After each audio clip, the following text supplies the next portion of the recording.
Welcome to the finale of these Ao no Kiseki summaries and the entirety of the Crossbell arc. We will begin from right where we left off, from the unfathomable power of the ions to the arrest of the special support section. It's time to see how the Septarian of Zero plays into the fate of the newly declared independent state of Crossbell. Now let's dive right in. In the aftermath of the complete devastation last chapter, Dieter proposed the Zemuria Continental Alliance, which would be led by the independent state of Crossbell itself. In the face of these ions' powers, the Empire and Republic, along with the smaller states, had no choice but to accept Crossbell's terms. In the end, although the asset freeze was lifted, all military action was now prohibited. The Calvard Republic still plunged into an economic crisis. Acts of terrorism vastly increased in number as the Anti-Immigration League became more brazen in their activities. As for the Erebonian Empire, a bloody civil war between the Noble Alliance and the reformist faction engulfed the nation. Furthermore, news of Chancellor Osborne's assassination spread throughout the continent. Finally, Ouroboros positioned themselves as allies of the Crossbellian government, though this was technically an unofficial stance. No one could stand in the way of President Dieter's ambitions. The scene cuts to the Red Constellation's warship, the Beowulf.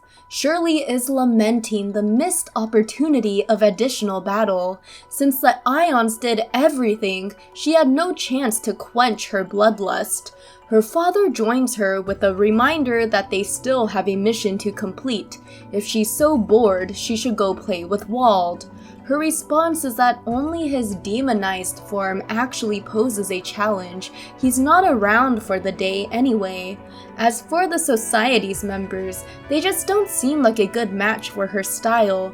The woman who wields a lance seems like a promising challenge, but Shirley can see that she'd probably stand no real chance in the end.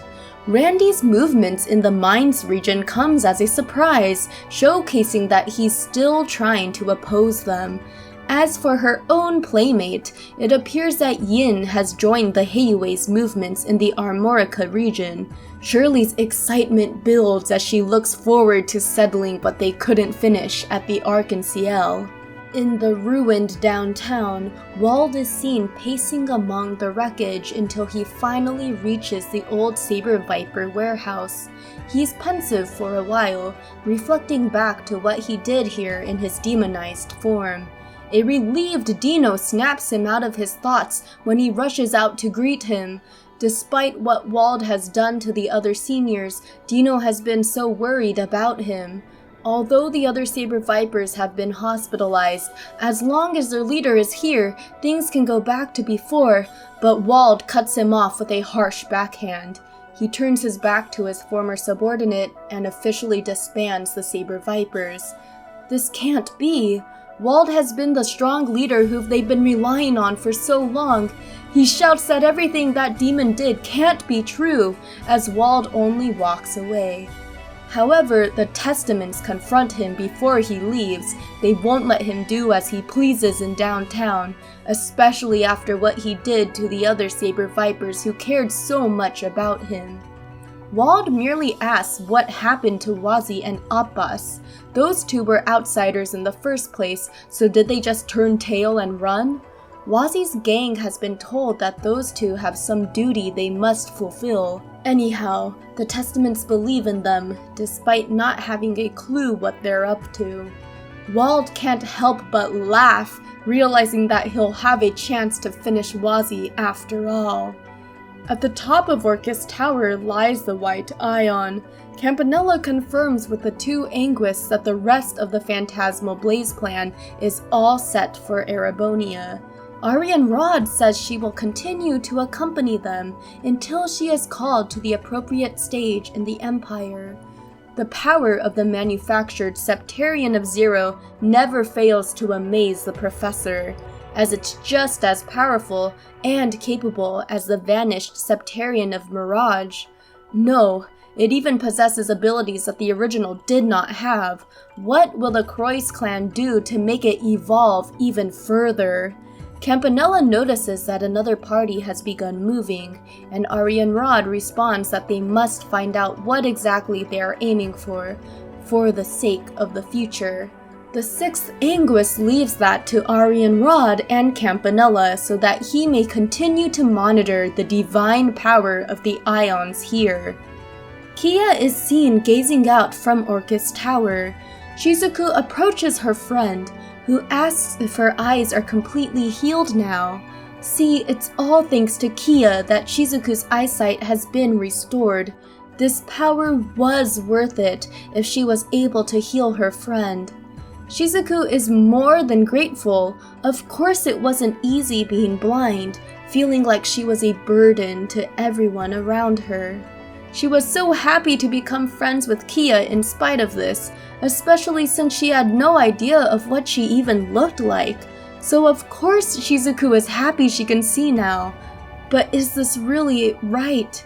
Is Kia really okay with all of this? She's separated from all the SSS now, and being forced to do terrible things. The situation just can't be right. President Dieter, Maria Bell, and even her own father, they are all wrong for choosing this path. Kia embraces Shizuku and appreciates her friend's concern, but this was a decision she has come to entirely on her own, so she shouldn't worry for her sake. At last, Lloyd is seen brooding in prison. He's ruminating over everything Noelle told him right after placing him in the cell. The entire SSS has been placed under protection in different locations, but Lloyd calls her out on this term protection. What exactly are they being protected from? Noelle knows exactly who the real perpetrators were for the raid of Crossbell. They are the very same people who are responsible for her sister's current condition. Noelle heatedly responds that of course she understands, but she's a member of the CGF. No, she's a member of the State Guard. It's her duty as a soldier to live up to these expectations and protect the state. If she doesn't, Crossbell really will be crushed by the major powers. She honestly disagrees with this whole situation regarding Kia and the alliance with the society. But Lloyd saw what the Empire did. They fired those railway cannons, those weapons of mass destruction, knowing it would have killed hundreds of Crossbell citizens. Crossbell had no other choice. There was no other way. Noelle catches herself after the heated outburst. She apologizes for speaking in such a way to Lloyd, then tries to reassure him that the detention period won't last too long. After this entire crisis is settled, he should be acquitted, so if he could please just be patient for now. She then exits the room. The scene returns to the present, where Lloyd is regretting his inability to offer anything in response back then. And not just that, but the fact that he never realized just how much, and for how long, Crossbell's future weighed on Kia's mind.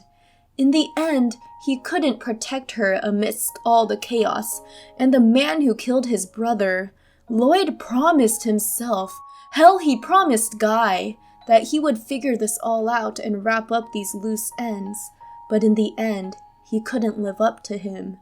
He's interrupted from his brooding by someone's chuckling. It turns out to be the killing bear, Garcia himself. It's pathetic watching the kid who put Rivace away, moping around in this same jail cell, but Lloyd just tells the former mobster to leave him alone. The SSS wasn't able to get over these barriers after all.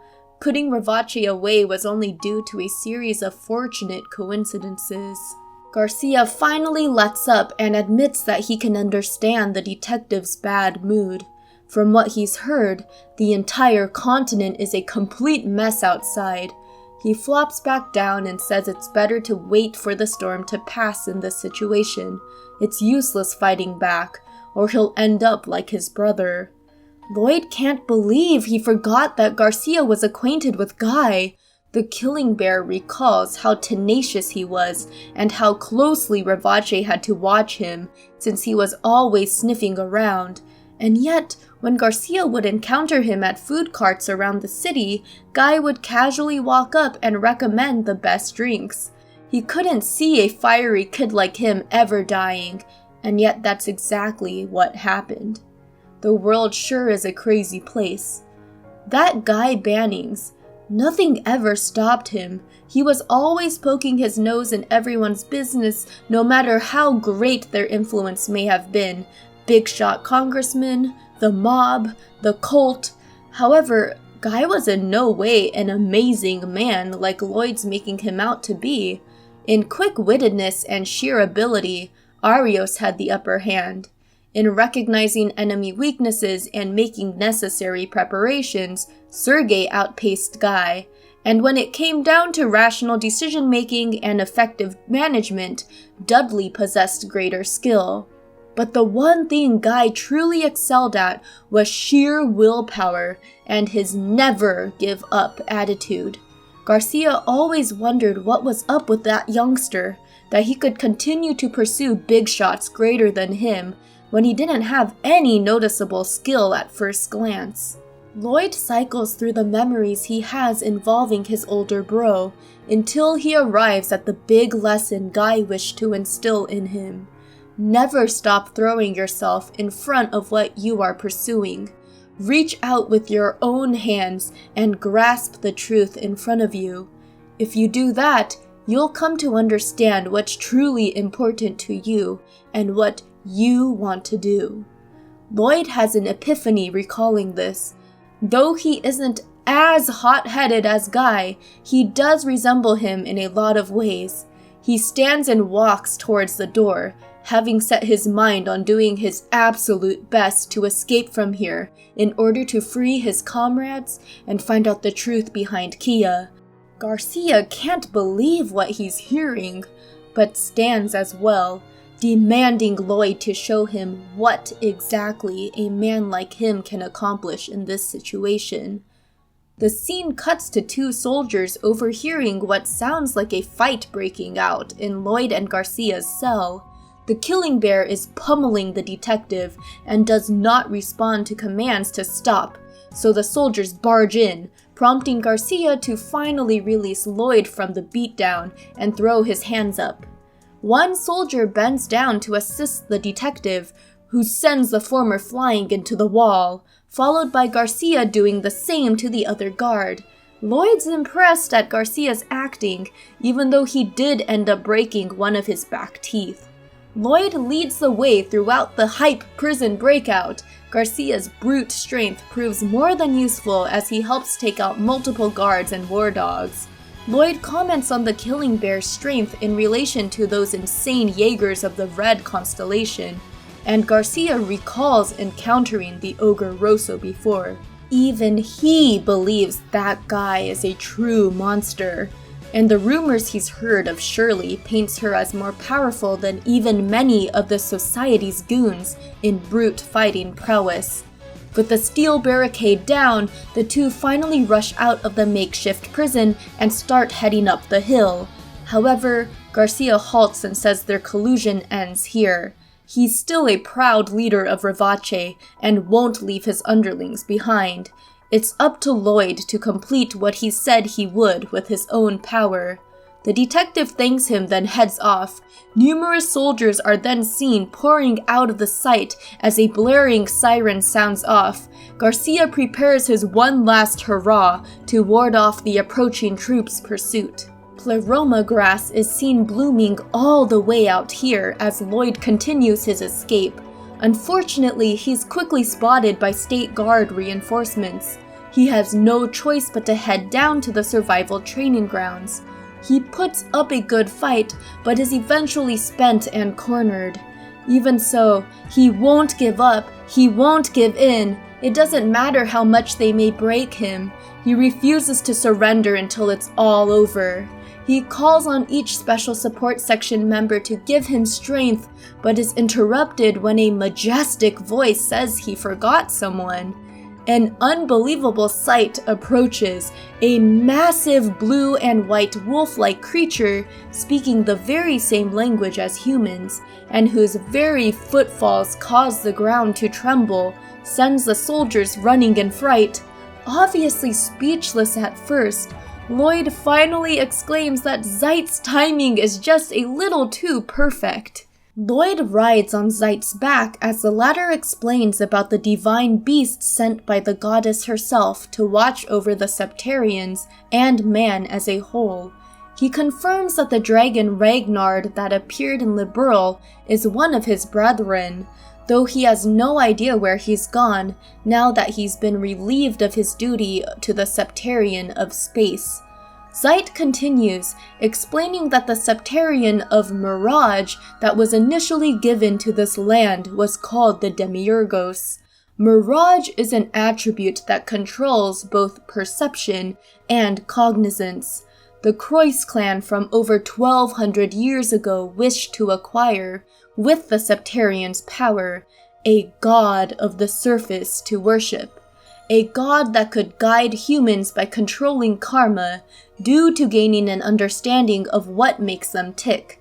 Though the Aureole, which could grant man's every desire, had the power to do so as well, it did not have the ability to do this without making errors. The Demiurgos, on the other hand, could guide humans on the right path through wisdom and discernment, without corrupting mankind in the end.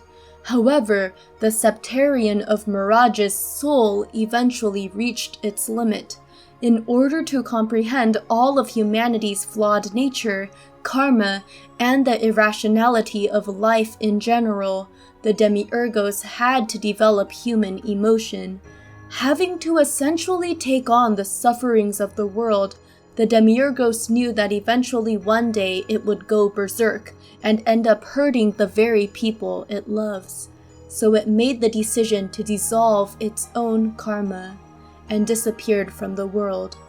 Without even considering why the Septarian would do this, the Croix clan made it their life's work to recreate their disappeared god. For many of the early centuries, they merely fumbled around in the dark, though it was during this time that they developed their unique alchemy.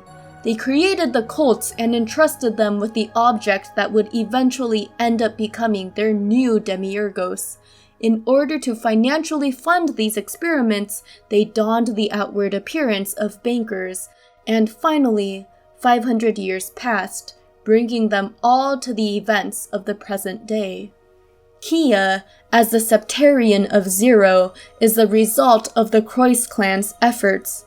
Not only is she a perfect recreation of Demiurgos, but she also possesses a power that exceeds that of the original Septarian of Mirage, especially in regards to that white ion's capabilities. As for Kia herself, she both is and is not human. She's most likely a homunculus created through the Croix's alchemy. The two arrive on a plateau where Lloyd gets his first real view of the massive barrier surrounding the city. Only those who are designated as allowed existences can pass through.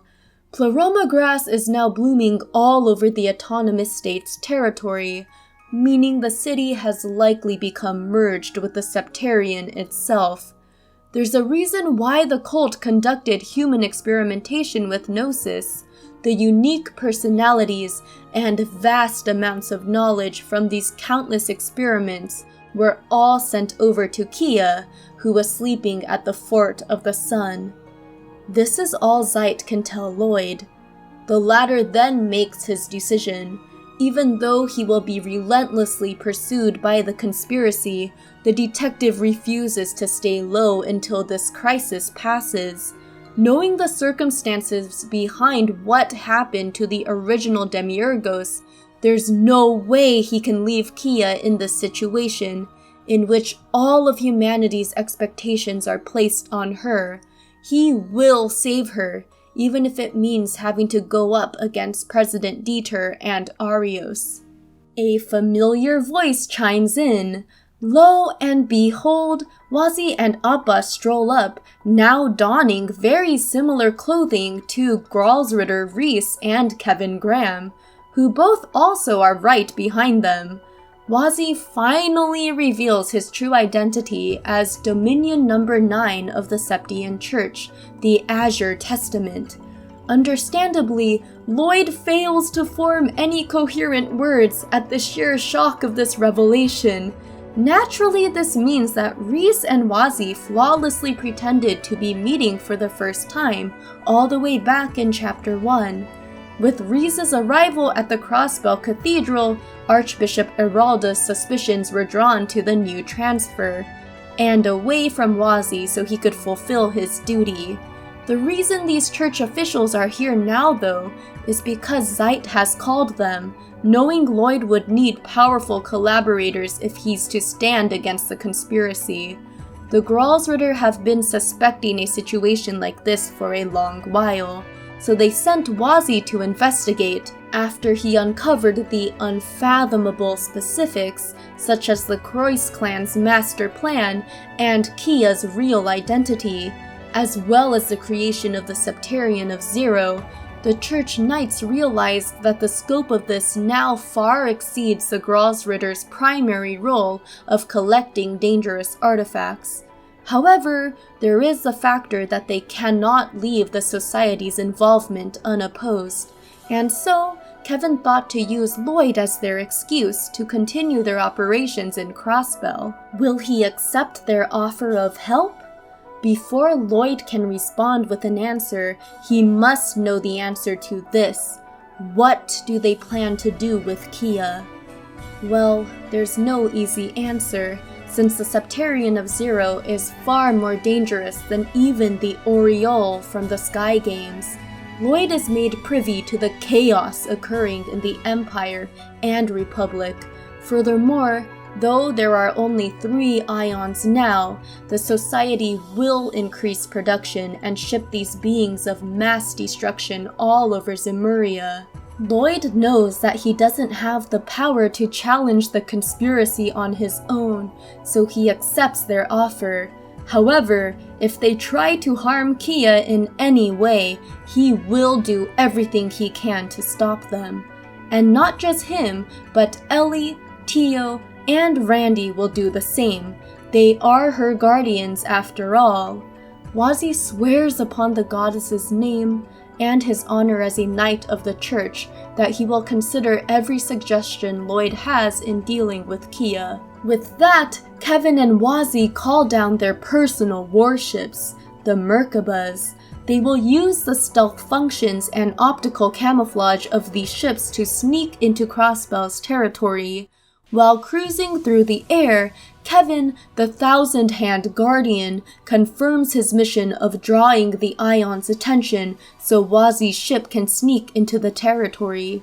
Merkabah number 5 successfully draws Ion Alpha's pursuit when the time comes, leaving a clear path for Merkabah number 9.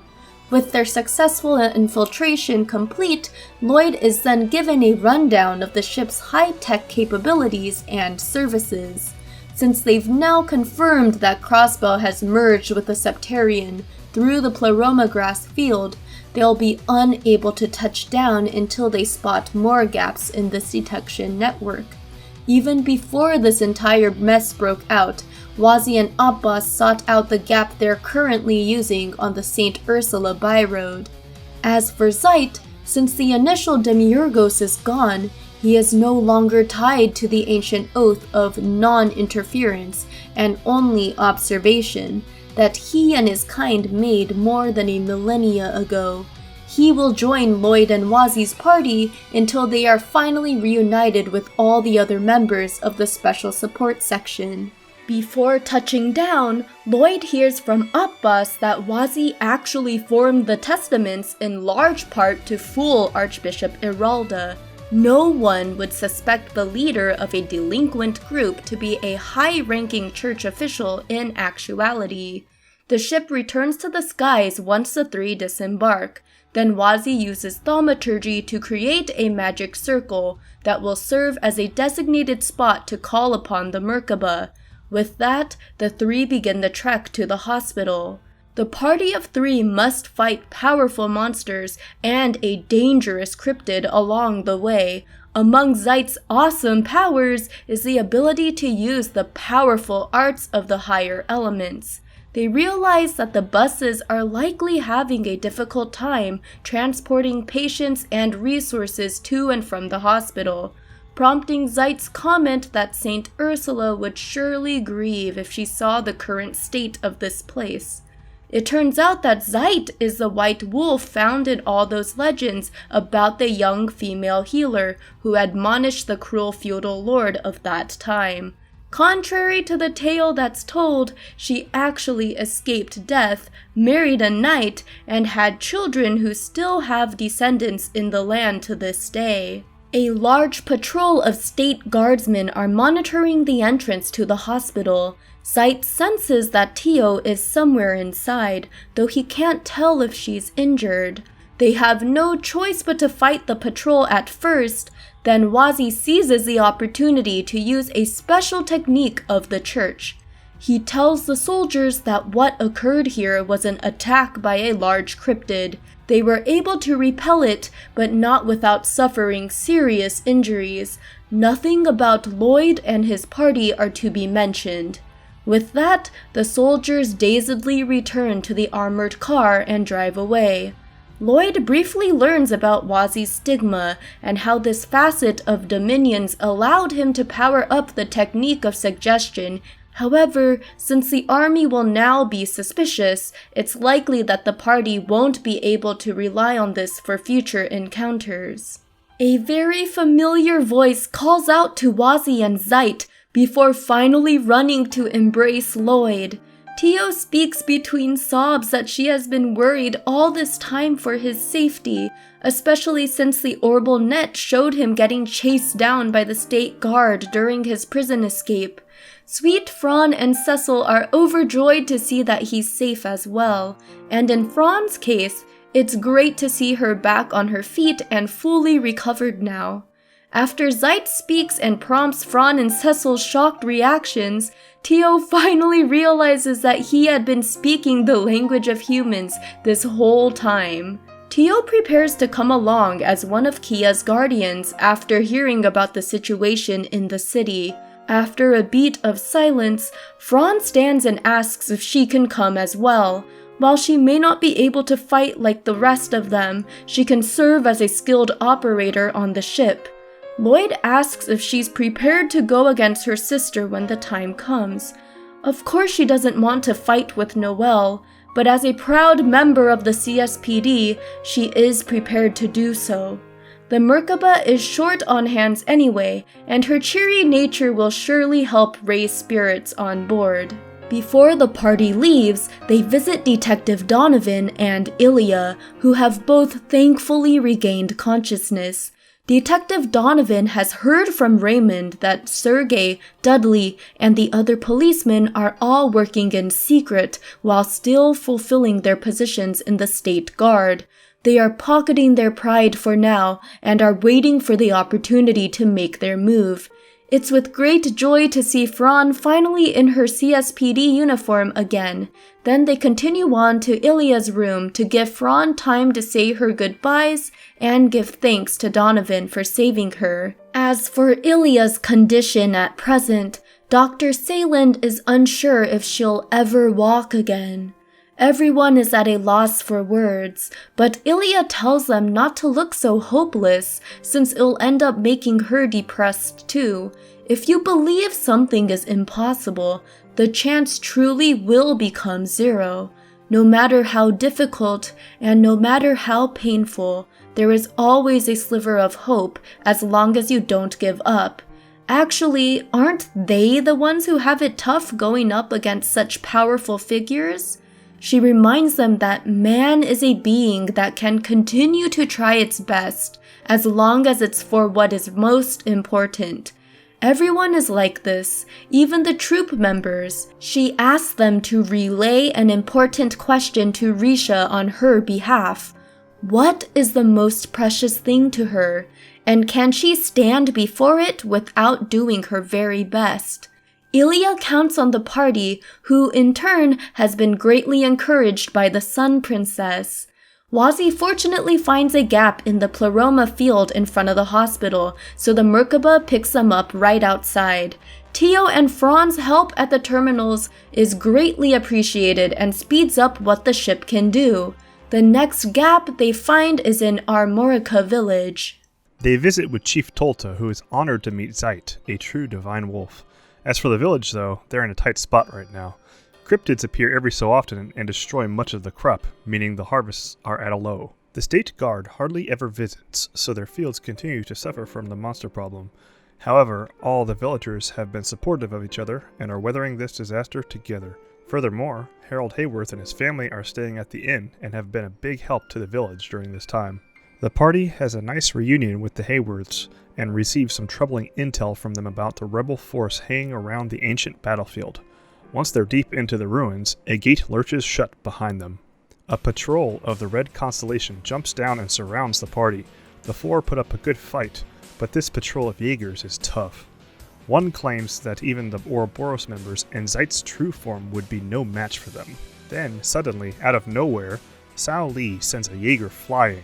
His right-hand man shows up next, and finally, Yin makes her appearance as well. Cao tells the Jaegers that if they hope to stand a chance next time, they better bring the Ogre Rosso and Bloody Shirley along. Once the Jaegers have retreated, the Hayway confirm that this is their current base of operations. It appears that the bell Novartis had placed here for Kia's initial awakening was moved back to its original location in Central Square. Rija finally turns to face them, asking Lloyd to overlook all the illegal actions she's taken in these lands. She plans to return to Calvert, never to cause any trouble here again, but only after she completes what she set her mind to. What Shirley and the Red Constellation did to Ilya, everyone's son, she'll never forgive them for this. They will pay. Cao accepted Rija's re-signing of the contract she broke off. Collaborating with the Hayway would help her achieve her goal of avenging Ilya. Lloyd silences Cao, then lets Rija know that Ilya has woken up. Tio adds on that she is in good spirits, even though her future prognosis is still up in the air. Rija is overjoyed to hear that Ilya pulled through. Nearly brought to tears, she thanks Adios for her mercies. Cao steers the conversation again, wishing to form a cooperative relationship with the party since they have a common enemy. Lloyd accepts, but demands that Rija join them. He finally passes on Ilya's question, catching the assassin completely off guard. Rija turns her back to them all again, whispering that she has no right to answer that. Someone like her, who has so much blood on her hands, there's no way she deserves anything like that. But Lloyd won't let her evade the question. What's the most important thing that her very soul can't live without? Rija finally swirls around, exclaiming that it's simple. She wishes to dance with the entire Arc-NCL troop again. The branch manager can't help but laugh, seeing how Lloyd made a complete mess of his plans now that Ian has admitted her true dream. He's actually quite furious, but admits defeat in this, since he can still count on the party's temporary cooperation. He terminates Rija's contract, though she best makes sure to give it her all once she finally returns to the stage. Rija is incredibly grateful to Mr. Cao. Then she returns with the party to the Merkaba. The next gap is located near Mines Village. Rija has heard that another force is putting up resistance in the area. Apparently, it is led by a former CGF member who refused to join the State Guard. Though Fran briefly hopes it may be Noelle, Lloyd unfortunately must break the news that Noelle seemed firmly set in carrying out her State Guard duties.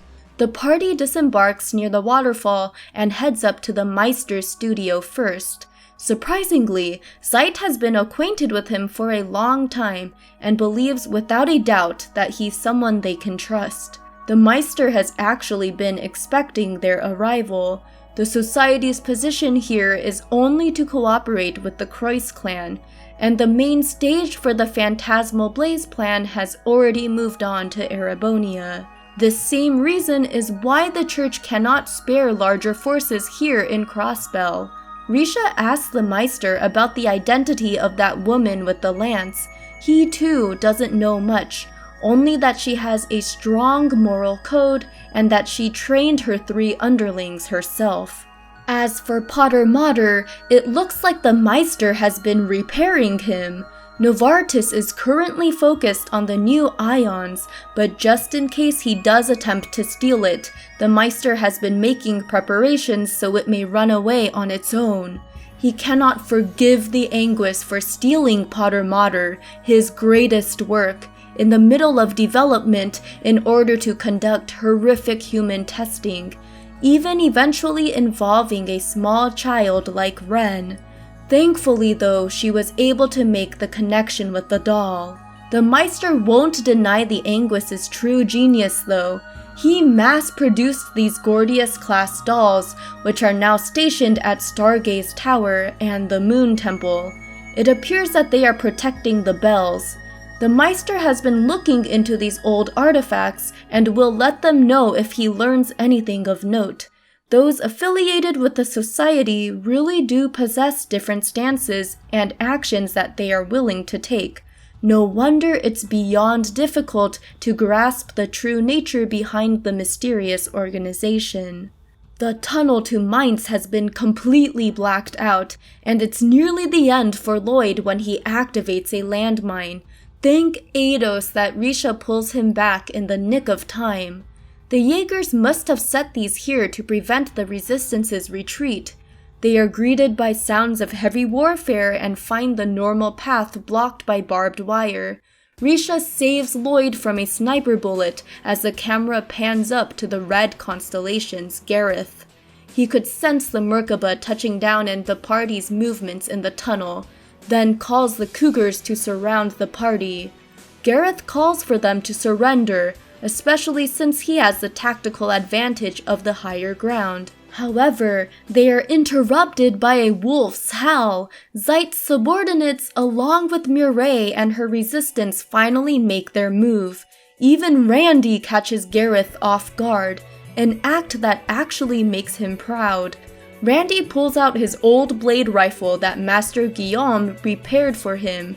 Now that the tables have turned, Gareth halts their current operation, calling the Jaegers to retreat. The party is finally reunited with Randy. After he escaped from prison by himself, he joined up with Mireille and the Resistance here. Thank Eidos, Lloyd and the others showed up when they did. He really thought that this time would be the end, but the party's arrival drew the Red Constellation's attention, not to mention the help of Zeit's subordinates. Upon hearing Zeit replying to him, Randy finally notices how incredulous the situation is when combined with Wazi's getup and Risha tagging along. Mireille finally strolls up with good news. All the Jaegers have retreated for now. A flash of a camera signals reporter Grace's presence as well. She has been acting as a war correspondent for the Resistance. They all sit down at the inn and exchange information. Mireille assures Randy that the Resistance can handle itself. What's more, they have the help of Zeit's canine friends now. Randy is grateful to Mireille, then the party prepares to leave, but not before Grace asks if she can join them. Wazi knows Abbas would prefer not bringing a member of the media aboard, and Risha fears an article being written about her. But Grace promises them she won't share anything about their circumstances. All she wants to know is what will happen to Crossbell and the rest of the continent. Even if Dieter is removed from power, the reparations of Crossbell's domestic affairs, as well as with the international body, will follow. Grace brings up the history of the Calvard Republic and how its current democratic state is thanks to the chaotic upheaval of the former government 100 years ago. Assassinations were common, drawing Risha's attention. Despite the mass casualties, the Republic's current state is thanks to these revolutionaries, and their actions are now seen as justified. What will happen to Crossbell once things settle down here? She's accepted on the Merkaba on the condition that she stays completely silent about the ship. Fran pulls up the coordinates for the next gap, located at the fork in the road between the police academy and Belgard Gate. They disembark and cautiously begin the trek to the new stronghold of the State Guard. The gate's defenses are perfect, so they're forced to find another way in via the railroad tracks. They make it to the underground platform safely thanks to Risha's scouting, but soon come face to face with Noelle. She had predicted their next move, following word of what happened in Mines. They must be here to ask Commander Sonia about her true opinion of the State Guard. Noelle learns that Fran has completely recovered and wishes to see her, but what the party gets from Noelle is a warning. As a member of the State Guard, she can't let resistance forces pass, adding that all she can offer to them is retreat now, and she will keep quiet about their infiltration. Even if they're forced to fight later on, they can at least avoid it for now. But Lloyd calls her out, saying she's too soft. If she really is a State Guardswoman, she should have surrounded and neutralized them immediately. And yet, she's hoping to make them back away with weak, sentimental words. What happened to the blunt honesty and earnestness they had come to know? As she is now, even a non-soldier like him could defeat her. The detective steps forward, telling her she's free to choose any weapon she wants. He then challenges her to a one-on-one duel. If she wins, she's free to arrest all of them. But if he wins, she'll be his. He can't ignore the fact that she's no longer her true self as part of the State Guard. Despite the seriousness of the situation, we still get the same oblivious Lloyd as always. Lloyd ends up pulling through with a victory, as Noelle apologizes for failing Commander Sonia. But, speak of the devil, the commander was drawn here by the sound of their battle. Fortunately for them, she cleared the area of all patrolling troops. She invites them to her office to hear more details. Even after receiving an update on the true situation, Commander Sonia can't help them. Soldiers cannot use military might as they please, even if she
Noelle relays the bad news that an entire company of Jaegers is stationed at Michelin.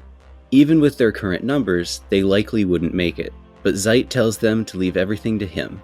He can return to his true form and draw many of the Jaegers away, and so their operation begins, starting from the beach. Zeit heads off to rampage in the theme park and draw as much attention as possible. The party then begins the difficult trek to the mansion, fighting through wave after wave of the Red Constellation. At last, they reach the company's last stand. Once defeated, Randy's old subordinate, Sax, admits that he's much stronger than during his time in the Corps, and one of the Society's intelligent archaisms is lying in wait inside. It demonstrates the ability to gauge both their identities and fighting power, but eventually is brought down. And of course, the machine springs back to life the minute Lloyd turns his back. It separates him from the others and is about to strike a finishing blow when Ellie finally appears. Her distraction gives Randy and Risha the opportunity to take out the archaism for good. Then Ellie runs to embrace Lloyd. She's so happy, she truly thought she might never see him again, before realizing that everyone else has been staring. Ellie does her typical, "It's not what it looks like," to the endearment of them all. Then her grandfather and Yona show up as well. Back on Wazi's ship, the chairman stands resolute in his belief of invalidity of the president's Declaration of Independence. Yona can help with setting up a vast broadcast area so that all citizens can hear the chairman's announcement. If he can get an opening on the booster that connects the orbital net between Le Mans State and the Tangren Gate, he could hijack all the screens in terminal throughout Crossbell. Once the State Guard hears the message, it'll become much easier for the party to move around, free from their patrols. Lloyd recalls the Special Support Section's first meeting with Dieter, and the speech he instilled in them about justice. He told them that he had great expectations, since they appeared to be pursuing justice in their own way. It's important for them to demonstrate that to the citizens in a tangible form. Lloyd wants to thrust the president's words right back at him, and the preparations for the broadcasts begin. Out on the ship's deck, the 4 founding members of the SSS reminisce on how far they've come, but also how much farther they still have to go. Knowing how the entire continent is in a massive state of upheaval right now, this really may be a turning point in history. Ellie wishes she didn't have to face the people she's been close with all her life. And while there's a part of her that can sympathize with their political worldview, she also realizes what must be done.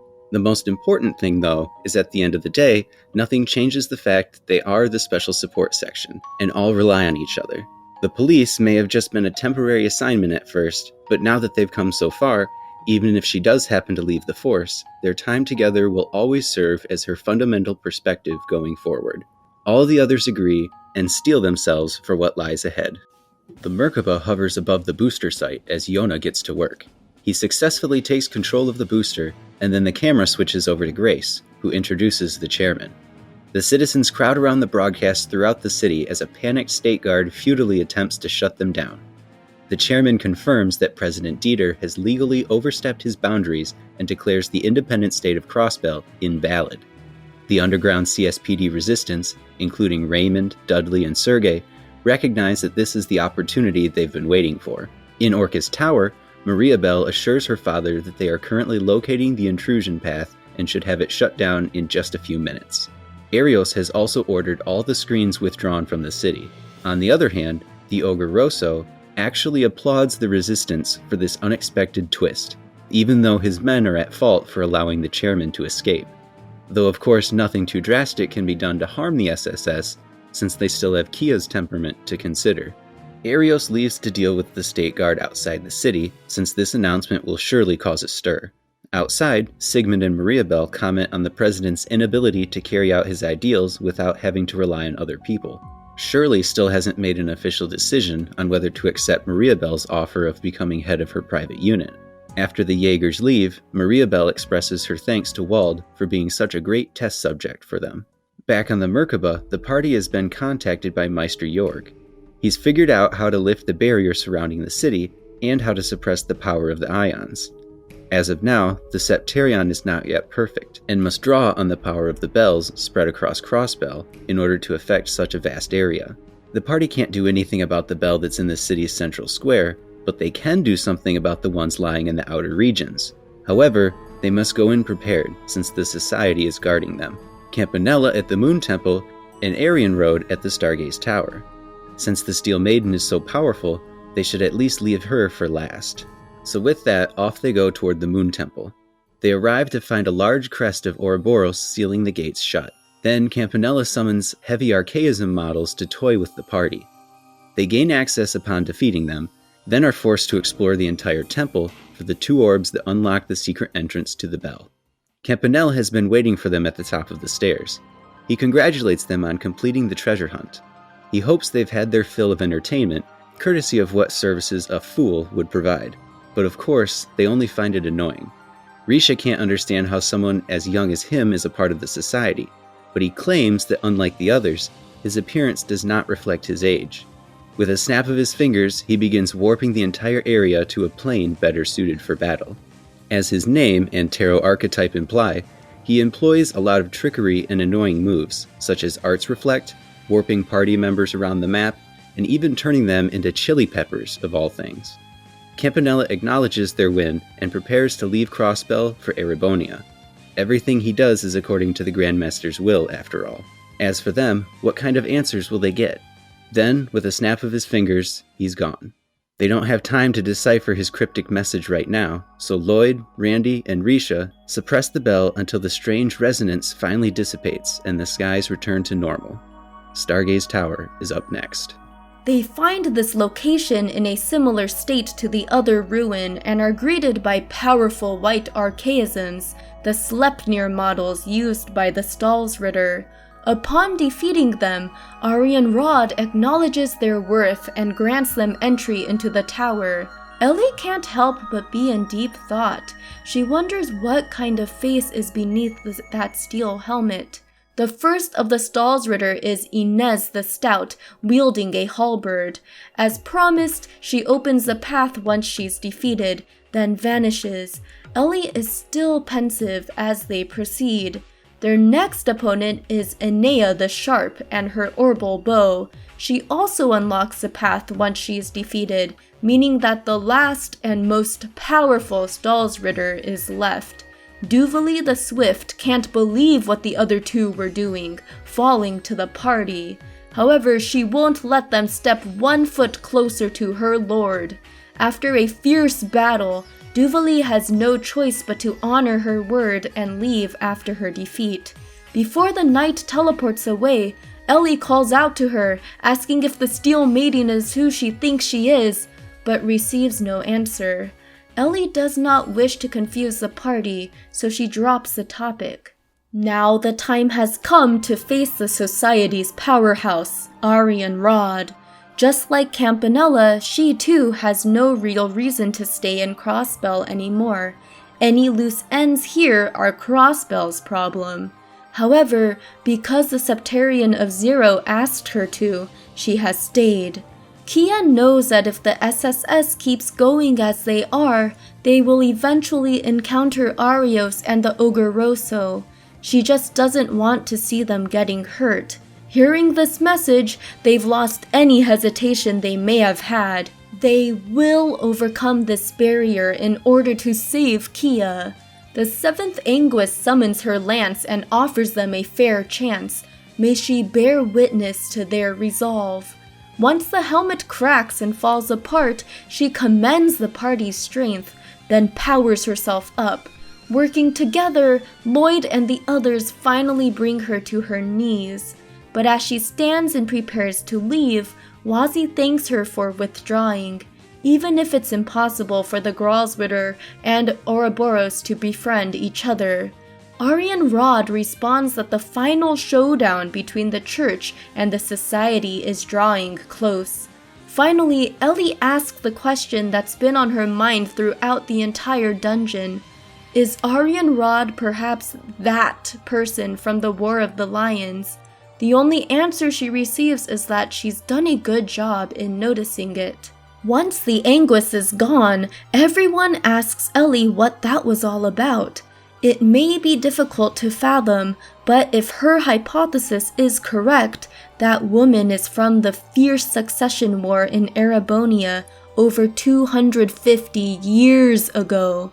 During this War of the Lions, a beautiful woman named Leanne Sandlot, who led 3 Eisenritter, helped put an end to the civil strife.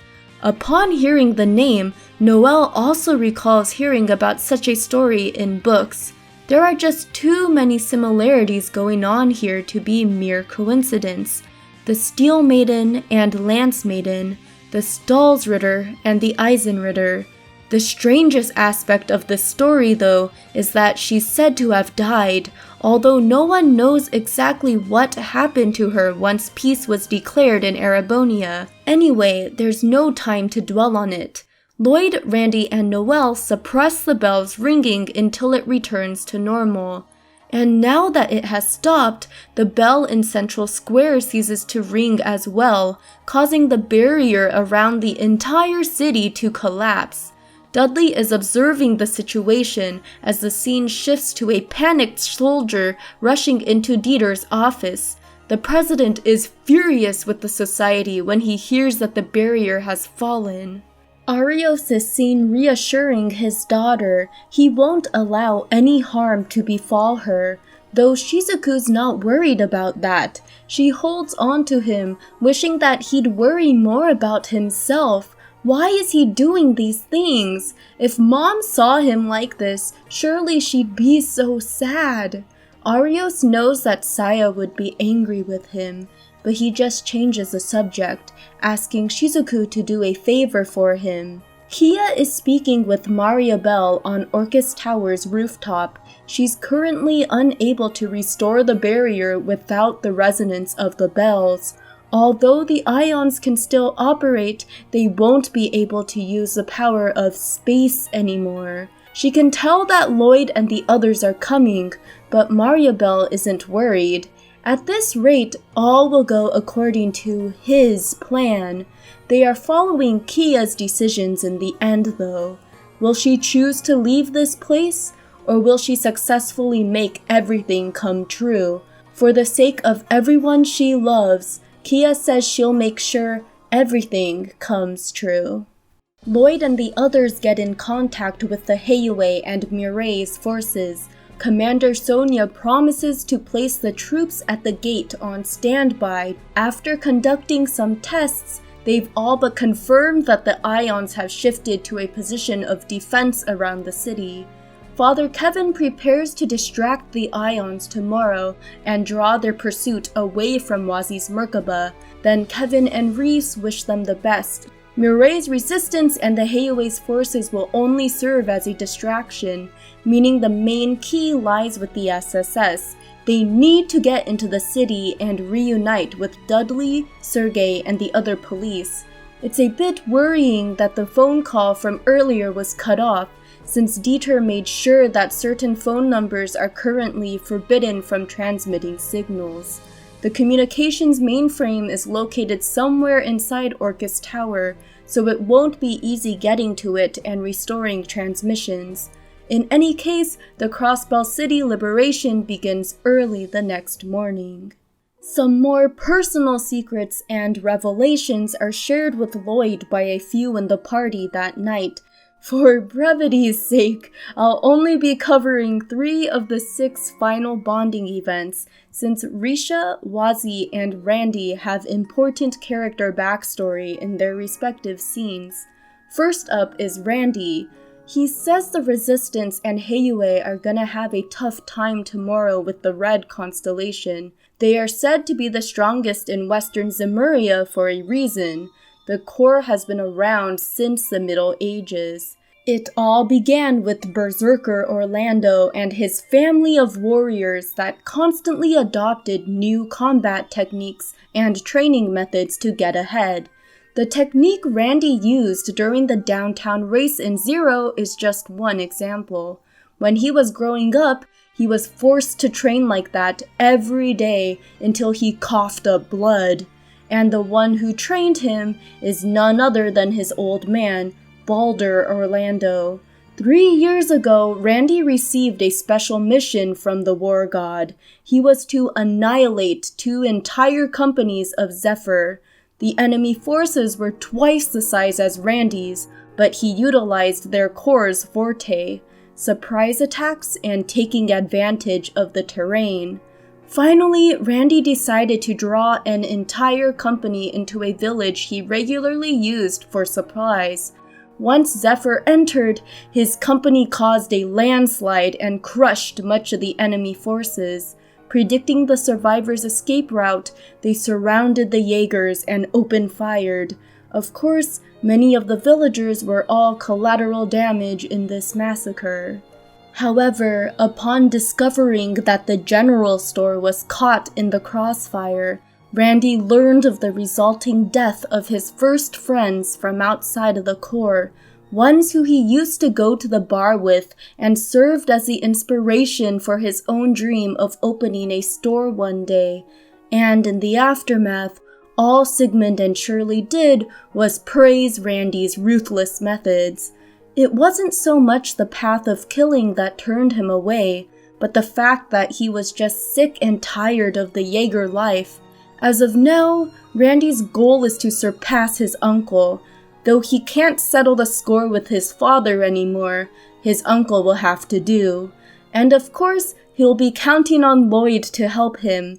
He pulls out an old bottle of rum, the very same bottle that was given to him by his deceased friend. He initially left it with his rifle, but now he finally feels like drinking down the rest. He pours 2 shots, then they cheer to the future after they put an end to this entire crisis. Next up is Risha. Risha plays the Moon Princess in the Arkanciel's show. She comments that the moon is the light in the shadows, a description of her very existence. But here in Crossbell, she was finally able to grasp the light. Lloyd asks Regia to tell him about the her that she doesn't know, the one from before she came to the autonomous state. She would have told him everything eventually, so she goes and launches into her past. For as long as she can remember, she was always with her father. There's not a single memory of her mother, likely so she could focus on the training to become Yin. Harsh training and sinister techniques, she mastered them all, but it was completely normal to her. Her father was neither kind nor strict. His only role was to teach her the memories and skills of all the past generations of Yin, and most importantly, to kill no matter the situation, no matter the means, and no matter the target. To keep Yin the same across all generations, each successor must inherit all of this vast knowledge. Once she mastered it all, she became Yin itself, but one does not assume the work of Yin while their father is still alive. Yin must remain a single person, and so began the wait for her eventual succession. Her father would return from his work and explain it to her so that she would be prepared at any time. At last, her father contracted an incurable illness. He refused life-extending surgery and did not fight it. Then one day he called his daughter into the room, commanding her to kill him and assume the identity of Yin. She could not do it. It was the first time she ever disobeyed her father's word. For the first time ever, she was afraid that she disappointed her father on his deathbed. Inwardly, she was in agony, but to her surprise, her father cracked a wry smile and said, "That is also you. You should decide how your Yin will be." He passed on 1 month later. At the time, she didn't truly understand what he meant, so she went dispassionately with the flow as she inherited her father's connections, black clothes, and ability to manipulate her appearance. She ended up accepting a contract from the Hayway 2 years before present. She was to help them unseat the hegemony in the large trade city of Crossbell. She arrived in the state and began preparing for battle. As she was gaining a lay of the land, she entered the theater in the entertainment district. Here, Ilya noticed her and offered her a position in the troupe.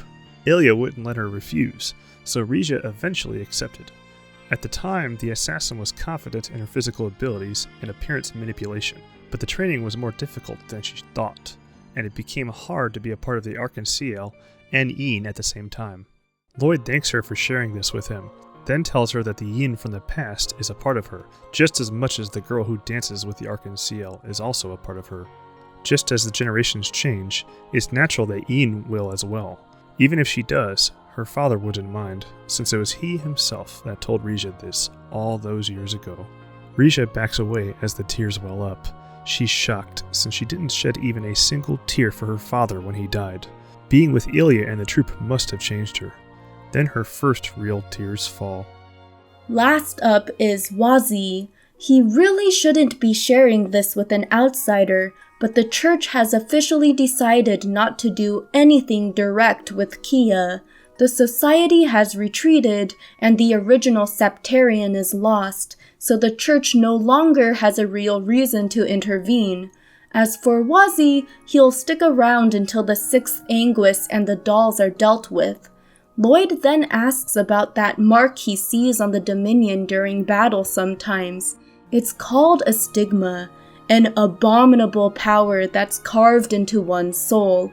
His first appeared 7 years ago. Then Wazi finally opens up about his past. He was born in a remote region of Zemuria, where contact with the outside was strictly prohibited. In that village, a deity that opposed Eidos had been worshipped since ancient times. While still a small child, Wazi was bestowed the role of shrine medium, one who could hear the voice of God. He had no choice but to accept, and served as that role ever since he could remember. When he learned that this God was actually just an ancient magical tool, he couldn't help but find this entire thing ridiculous. He wished nothing more than to be freed from his position. But before long, strange occurrences of villager after villager slipping into comas cropped up throughout the region. What Wazi saw was the deity in rage, sucking up the people's life force through the septium veins. He advocated for it to be sealed away, but the village elders would not allow it. Instead, they spoke of offering a sacrifice. That's when the church's knights stepped in. Wazi learned that this deity was actually an ancient artifact. Now assured that it wasn't an absolute existence like God, he took a drastic action.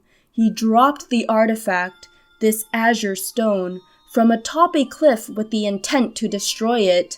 Its resistance was fierce, however, and so it, too, began draining all of his life force. Just before it all ran out, that mark appeared on his chest, a stigma that stole all the deity's power and returned it to an ordinary stone tablet that was smashed to pieces. Wazi obtained the freedom he had always been seeking, and so he was happy to be banished from the village as the sinner who killed their god. Then he was taken in by the holy city of Arteria and became one of the 12 dominions. Lloyd asks if he's ever thought of visiting his village again, and looking back at it, he never thought about the consequences of breaking that tablet. He just wanted to be free so badly. Now the curse he must live with is the hatred of his family. He's hopeful that he'll be able to visit again someday though, after everything has blown over. He'll be leaving Crossbell after this mission and will be moving onwards to another. Wazi's surprised when Lloyd tells him, a person who no longer has a real home, that he'll be missed once he's gone. They'll always be waiting for his return though, since Crossbell is his second home. Wazi accepts the sentiment and, cheeky as always, says it might not replace his own hometown, but he will visit whenever he's feeling homesick. The big mission begins at 9 a.m. the next morning. Mireille and her forces begin engaging the Red Constellation at the city's north entrance, while Kao and the Heiue take care of the Jaegers on the city's east side. In the distance, Merkaba No. 5 once again draws the attention of Ion-type Beta and leads it away. Even Ren and Potter Mater drop in as reinforcements at the State Guard blockade at the west entrance. Ion-type Gamma arrives to challenge them, when Estelle and Joshua show up as well. All 4 of them are seen holding up against a Septarian's power, as Lloyd and the others witness their efforts from aboard the Merkaba. So these were the surprise reinforcements that Kevin promised. Now is the party's big chance. Merkaba No. 5 flies past the State Guard blockade and lands at the south entrance. They find that the city has been engulfed in a strange blue mist, with not a single pedestrian in sight. The bell in Central Square is resonating again, and seems to be the cause of this fog. Magic golems appear out of thin air and must be dispatched by the party.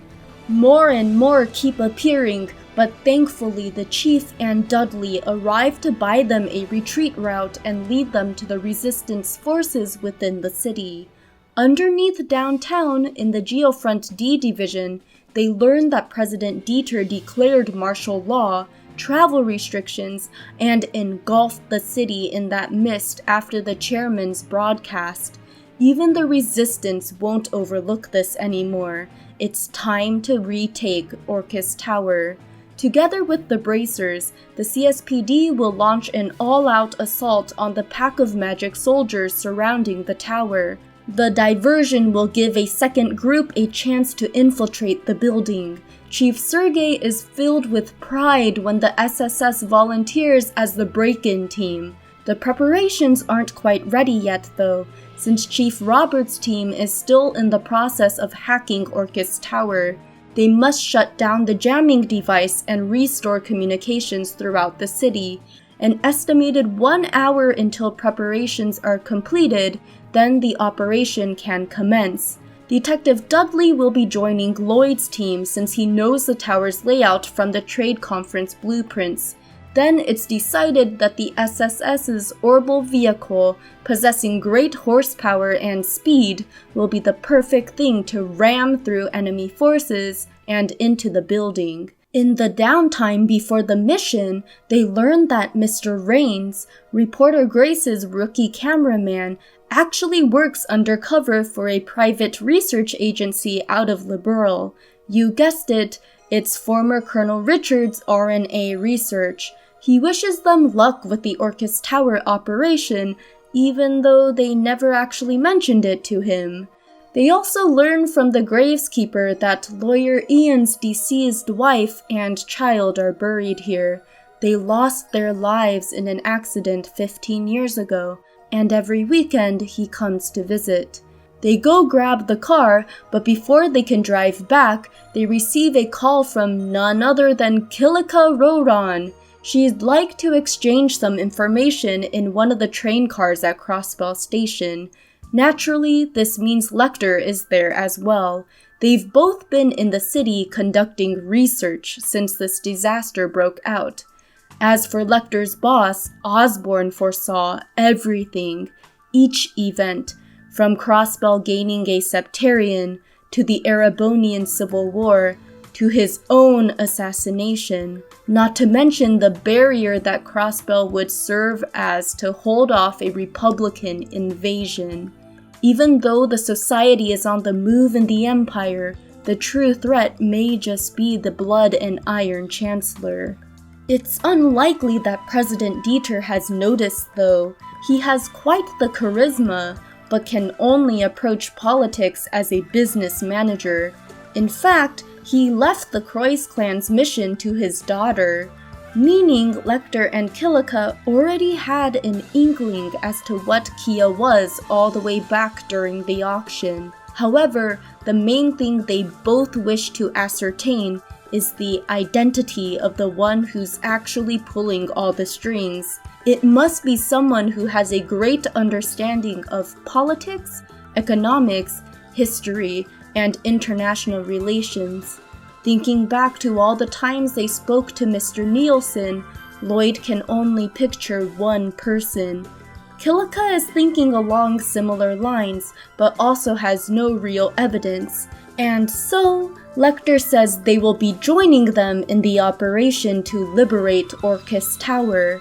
They don't have a real reason to stay, but leaving without confirming their suspicions would leave a bad taste in their mouths. Finally, the operation commences at 10:30 a.m. The bracers create an opening for the police cars who speed up the runway. The policemen hop out and begin their attack, as the bracers soon catch up. Kilika and Lecter show up just in time and easily defeat one knight each entirely on their own. Kilika and Ling show off the Taito School of Martial Arts, while Lecter takes out a few more with powerful arts. Sergei finally calls in the party, which successfully uses the orbital car to ram into the building. In the skies above Crossbell, it's not looking good for Kevin's ship. Since there's no other choice, he prepares to launch Mode Stigma. Reese is worried, but Kevin tells her not to be. He's leaving the seizure of the enemy to her. Kevin then activates the Stigma cannon Mechidels, launching a beam that converges just in time with the Ion's main lasers. At the west entrance, a wrecked Potter Mater is getting continually pummeled as an exhausted Ren, Estelle, and Joshua gaze incredulously at the Septarian's infinite power. Ren tries to combat the Ion on her own in order to protect Potter Mater, but is launched aside by powerful missiles. Before high-powered lasers can finish her off, Potter Mater gets up to save her. Ren screams at it to stop as it carries the Ion into the air before it self-destructs. Since Chief Roberts could only disable security up to the 21st floor, it's up to the party to get through floors 21 to 30 on their own. What they find inside these empty maintenance floors is a massive structure that epitomizes the fusion of the Croix alchemy and Orbal technology. On one of the upper floors, they find an Eidolon gear from the Epstein Foundation. It's a model belonging to the Orbal Gear project that was started by Professor Russell and his family in Liberal, with some aid from the Foundation. Apparently half a year ago, this model was stolen right before completion. Clearly it was Maria Bell, considering she's had frequent business trips to Lemon State. They finally reach the necessary control terminal where they can restore communications and disable the rest of the tower's security. The elevator is still unavailable though, so Chief Roberts gets to work on that. On one of the upper floors, they find Shizuku all alone. It's a relief to see that she's safe, and Shizuku's just happy to finally see what their faces look like, given that Kia was able to restore her optic nerves. She begins to cry though, knowing that Kia is forcing herself to smile and cooperate with President Dieter and Maria Bell, despite wanting to return to Lloyd and the others. The party reassures her that they're here to save Kia. She does have something from her father to give to Lloyd. The detective unwraps the package to reveal a pair of tonfas that Tio immediately recognizes as guys. The sword cuts point to Arios as the one who killed him, and Shizuku apologizes on her father's behalf. But Lloyd believes that the perpetrator may be someone else, since the direct cause of Guy's death was a gunshot from behind. He opens the letter addressed to him from Arios, detailing that the Divine Blade has no intention of explaining anything. He does leave them with a helpful clue regarding the current situation in the city though. The white ion is the one causing the bell to resonate and is controlling the magic soldiers. If they can defeat it, they can put an end to the blue mist. Lloyd picks up the tonfas and gives them a whirl, then tells Shizuku to leave everything to him, including her dad. They will return him back to her. Once they exit the room, they receive a call from Chief Roberts. He's finally unlocked the elevators to the roof, where a single person lies in wait with the white ion. In the elevator, Fran relays the good news that the other two ions have been silenced. The scene cuts to the wreckage of Ion Type Beta and Merkaba number 5. An exhausted Father Kevin is lying in Rize's arms, receiving a stern reprimanding from her. He jokes about getting fired from his Dominion position for breaking the Merkaba, but Rize replies that they're still so far from realizing Rufina's dream. He then asks seriously if she'll still support him even when he keeps doing reckless things, and of course she will. At Crossbell's west side lies the complete wreckage of Ion-type Gamma and Potter Mater. Ren is speaking to Potter Mater, stating he'll be fine as long as Jorg patches him up, but Joshua recognizes the fatal damage it's received to its logic unit that can no longer be backed up. It raises its arm one last time to tell Ren goodbye, then deactivates for good. Estelle wraps Ren in her arms as the young girl cries over the death of her parent. Lloyd and the others finally come face to face with President Dieter on top of Orcus Tower's rooftop. He claims that Kia is cooperating with them of her own free will. But is she really? He's responsible for staging the Crossbell raid from the shadows, which ultimately influenced the results of the referendum. Furthermore, his decision to freeze the assets of the Empire and the Republic imperiled the safety of the state. He created this situation just so Kia would come to the conclusion that there was no other way but for her to join them.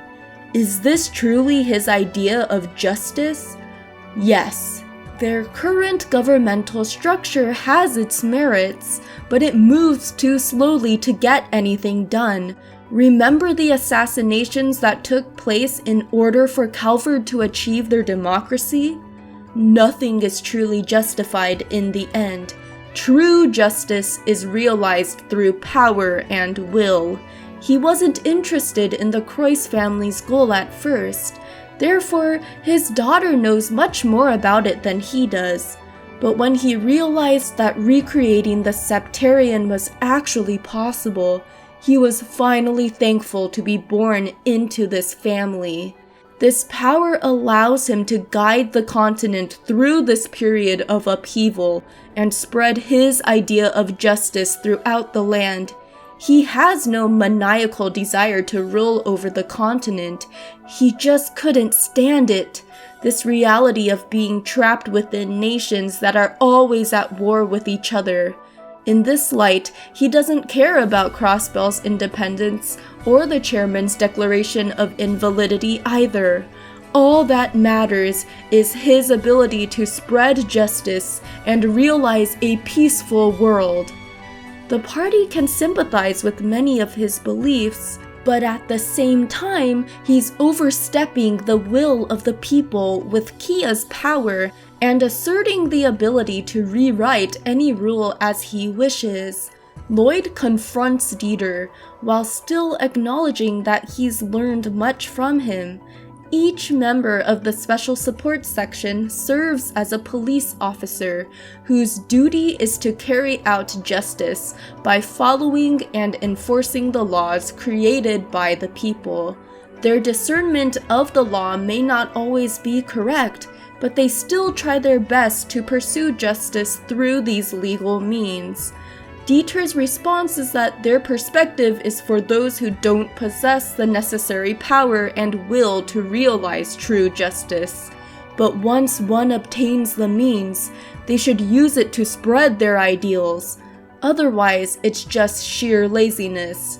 But Lloyd shouts that he's wrong. He's just trying to package his justice as a standardized model and is now forcing it upon everyone.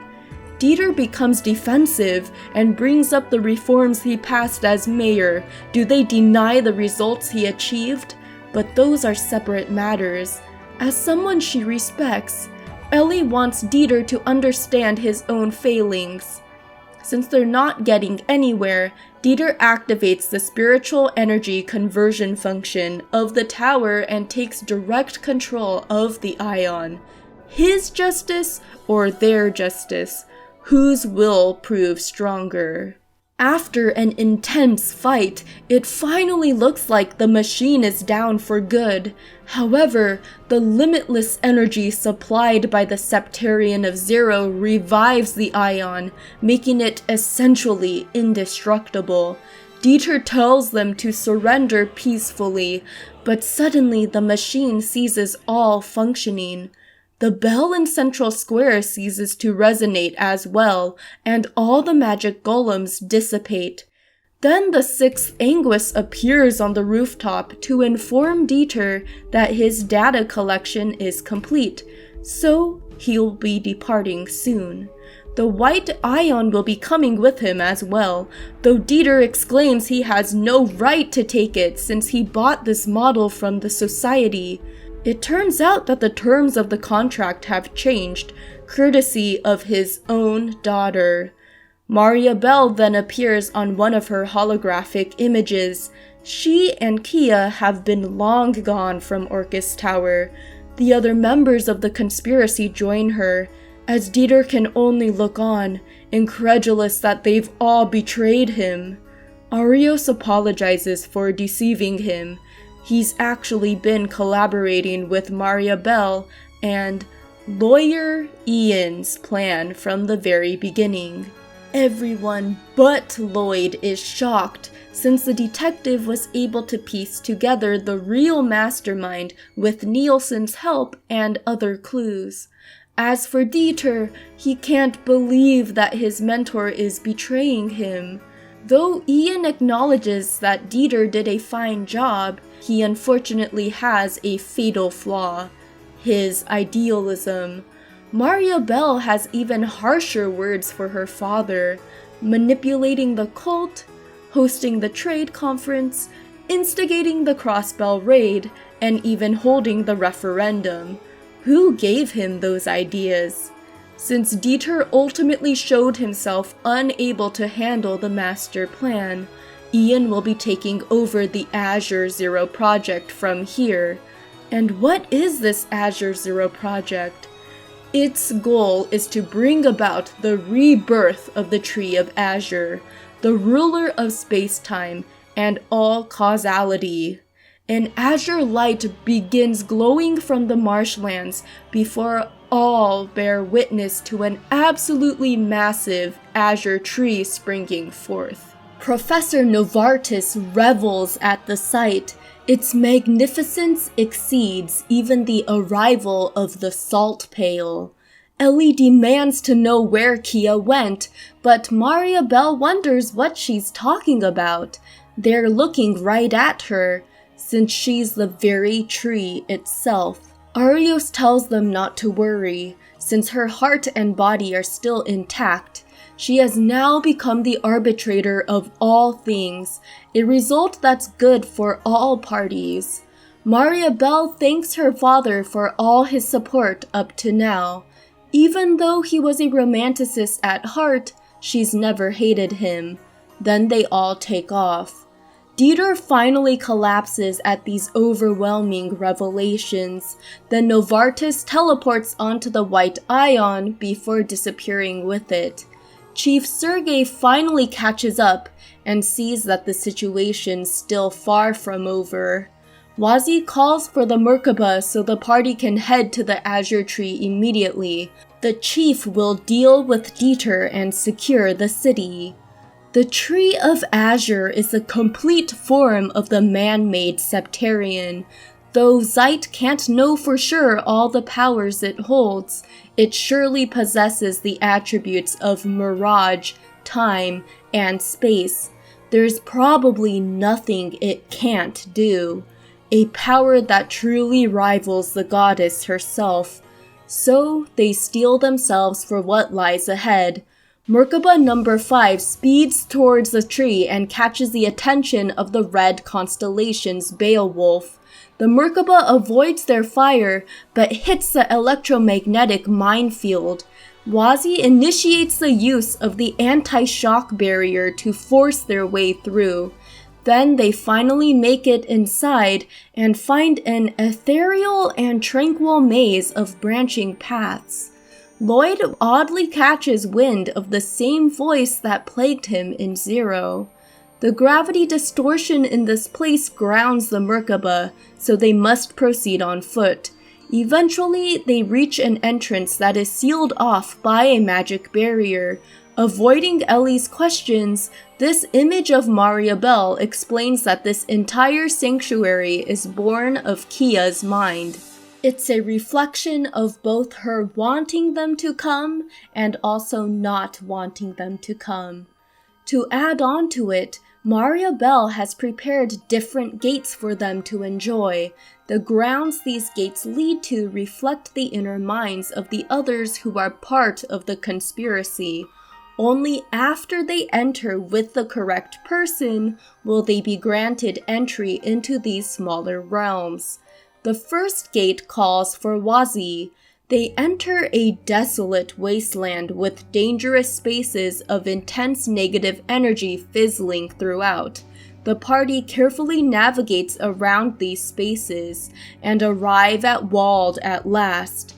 So, Wazi's actually part of the Gralsritter, huh? Even though they exchange some snide remarks, it appears that this is normal for them, to the party's exasperation. But it's time to get down to the important questions. Who truly gave him the power of Gnosis? Oh, that blue drug? Wald remembers her saying as much when she gave it to him. The party's confused though. Is it not the red one that causes demon eyes? Apparently, Wald is just a perfect match for the drug. He's able to draw out the full power of Gnosis without requiring the dangerous one. So it seems like Wald was tempted by Maria Bell's promise of power in the end, but he corrects them. He's been desiring power ever since he was a small brat, ever since that old drunkard went and died and left him alone in downtown. Wald then started the Saber Vipers and obtained his own sanctuary, and even after Wazi showed up as a true brawling opponent, that thirst for power never dissipated, And with that, Wald transforms. He demands that Wazi show him that they are of the same kind. However, it's Wazi's turn to correct him. All because of this stigma, he was able to obtain everything, but also lost everything. His family, his homeland, the future, all of it. And now he lives a fabricated life of despair as a result of obtaining this power. This is the true him. He officially challenges Wald as Dominion Number 9, the Azure Testament. Even after the intense fight, Wald is still standing. Wazi steps forward, saying he shouldn't have held back during that rainy day. He unleashes his final attack, which is backed by his stigma's power, and Wald is finished, and transforms back to human form. He finds it pathetic that he fell to the same exact move. Wazi thinks he has a real grasp on power though, if he just keeps on training. Just this once, Wald admits defeat. Then he turns to the party. He can't stand that kid's gloomy expression, so they have to do their best. He then passes out, which causes part of the magical barrier to weaken. Wazi also drops to one knee. There are always side effects after he uses his stigma, but he pushes through it and continues onward with the party. The next sanctuary holds a certain Jaeger who calls for Risha. Knowing that Shirley has a similar circumstance to her, she'll need to confront her one last time in order to gain closure on an aspect of herself. Surprisingly, the territory inside resembles a tranquil garden. Risha comments that there are many colors that make up a single person. This must be one of her many sides. Crystals interspersed throughout the area whimsically shifts the scenery from day to night and back again. They finally reach the highest plane here and are joyfully greeted by Bloody Shirley. Randy's surprised that she's been patiently waiting here this whole time, since she usually pounces on her prey immediately. She would have wasted no time mowing them down if it was just her cousin and his friends, but for Risha, she'd wait. The assassin bluntly refuses Shirley's invitation to a duel to the death. She acknowledges that just as she only knew the path of the yin her entire life, Shirley must have been the same, being the daughter of the ogre Rosso. But Shirley responds that she's never had the thought that she didn't want to pursue this life. It's true that painful things happen, but at the same time, the battlefield sparks the most excitement in her life. Isn't it the same for Risha? Unfortunately for Shirley, Risha never liked it nor hated it. It was just as normal as the air they breathe. The Jaeger finds it rather pitiable, but it doesn't matter in the end. She doesn't care if Risha follows Yin's path or not. In fact, she attacked the Arc-en-Ciel so Risha would chase her down and their death battle could proceed. Even she admits it was bad, but she had no choice. Risha finally steps forward to address Shirley seriously. The former has no intention of dying here. Though she didn't care whether she lived or died when she first came to Crossbell, now she wants to live with all the people who are important to her here. That's why she can't accept Shirley's duel to the death. Shirley can't understand why Risha would come here then. Didn't she want to fight Shirley? Doesn't she want to avenge Ilya? The assassin believes Ilya will absolutely recover, so there's no reason for her to pursue revenge. No, today she will prove that she is stronger. She, as the person who has found the light in the darkness, will prove how she is stronger than a person who only knows the bloody path of gunfire and smoke. It turns out that Risha's growth only serves as further excitement for Shirley. The Jaeger is elated that she came to Crossbell and met Risha. Their battle commences, with Risha and the SSS ultimately coming out on top. The exhausted Shirley can't help but playfully laugh. Well, they won. After such an exciting battle, she has no regrets. They can go ahead and chop her up. Once again, Risha states that she has no intention of killing the younger girl. Then Shirley warns them about the foes that they still have yet to face. That small girl, she looked incredibly sad. It's up to them to save her and get her smile back. Right before she completely passes out, Shirley asks Risha to play again sometime. Risha thanks Lloyd and the others, and the part of Ilya inside her, for this victory. With that, they head onwards to the next sanctuary. Once the party leaves, Shirley turns her head towards that direction.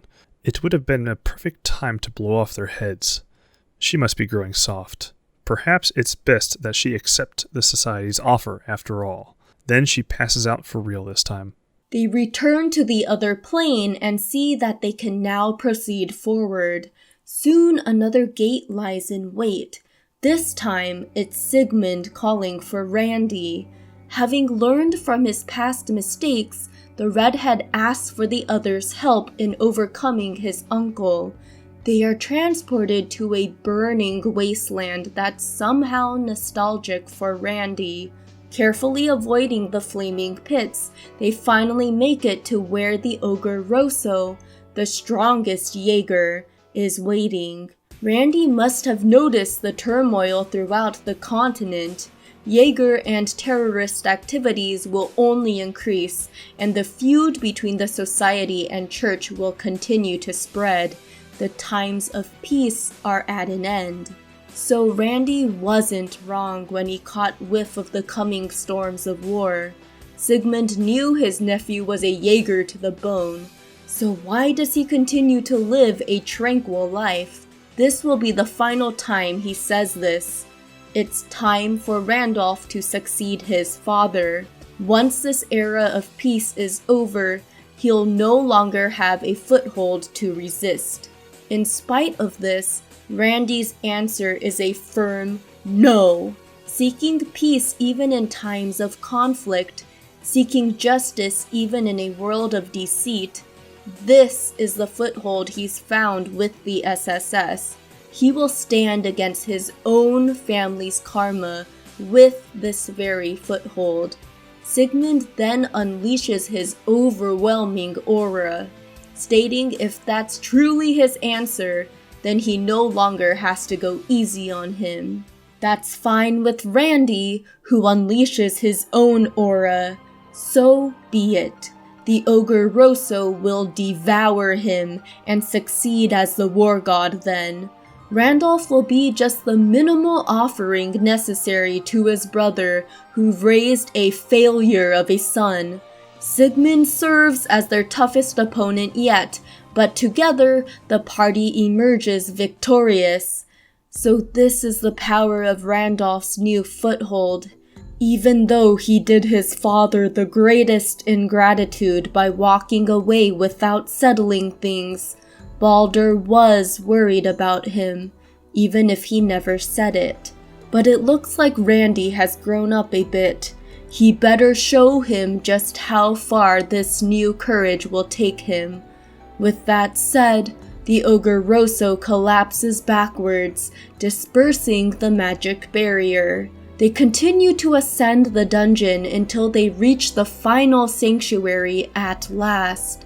It's Arios who is waiting for Lloyd, the special support section's rival since their first day on the job. They enter to find a territory containing infinite shackles. Just how many things has this man been shouldering? Before proceeding, Lloyd promises his older bro that he'll finally discover the truth behind that rainy day. Arios has been calmly waiting for them and is no longer wearing his Secretary of Defense attire. He asks that they think of him just as the man standing before them, neither as a bracer nor as the Secretary of Defense. Now he will answer any question they wish to ask him. Lloyd first asks him to clarify the accident that occurred 5 years ago. He confirms that it was due to the Empire and Republic's intelligence war. These kinds of accidents were responsible for Mr. Grimwood's loss and the death of Lloyd's parents as well, who all lost their lives in the same airship accident 15 years ago. Arios is grateful that he was at least left with Shizuku, since he cannot imagine the grief Ian must have bore after losing both his wife and child. Next, what is his relationship with Ian Grimwood, and why did someone like him join up with Dieter and the others? It's strange, since it appears that the Croix and Arios would have had no actual point of contact otherwise. And that's true. What connects them is Mr. Grimwood. Back in Arios' days with the police, he naturally received much help from the lawyer. As for the Croix and Ian, they were acquainted through the IBC's judicial affairs. Dieter was guided through advancing the Septarians' revival without realizing that Grimwood and Maria Bell were the ones pulling the strings, and the true extent of their plan. Mr. Grimwood quickly recognized the cause of all these strange accidents, and thus had a plan put into motion long ago. He offered Arios a place in it, and so he has been cooperating with him ever since. As for Kia, Arios confirms that he was the one who switched her out with the Rosenberg doll at the auction. Maria Bell easily predicted Joachim's moves ahead of time, so with her teleportation skills, she and Arios easily took Kia from the lower stratum of the fort. Then Arios switched her out with the Rosenberg doll Maria Bell had prepared. What the party doesn't understand, though, is why didn't she just take Kia directly into custody if she was needed for this project? First of all, Maria Bell wanted Revache to lose face. It would be just the beginning of the end for them. Secondly, she told Arios that she wanted to probe the potential of the Septarian. Whether it was the goddess's will or just mere coincidence, Kia decided to awaken in front of the SSS. At last, Lloyd asks what exactly happened on the day his brother died. The day it happened took place 2 years after Arios left the police. He was cooperating with Ian Grimwood already and was getting much accomplished behind the shadows. No one knew what he was up to. No one but his former partner, Guy Bannings. Guy called him to Orcus Tower's construction site on that rainy day, and there confronted Arios with the big picture of Grimwood's plan with shocking accuracy. The Croix gaining political power, the plan to stage an attack on Crossbell only to pin it on a foreign power, and even taking over Zemuria with something belonging to the Croix clan. Finally, the two began to duel it out when Arios refused to back out of this conspiracy. Their duel to the death continued in the rain until Guy eventually lost his life. Naturally, Arios took his tonfas, since he did not wish to be identified as the one who killed him, what with the sword cuts left on Guy's weapons. But Lloyd calls Arios out, since Guy's death was due to a bullet wound. Arios claims that he was trained to use a gun from back in his police days, but that still doesn't explain anything. There is no way he would have been able to pull out a different weapon and get Guy from behind in a fight like that. Arios has had enough. They can believe what they want, but he's the one who's responsible for Guy's death.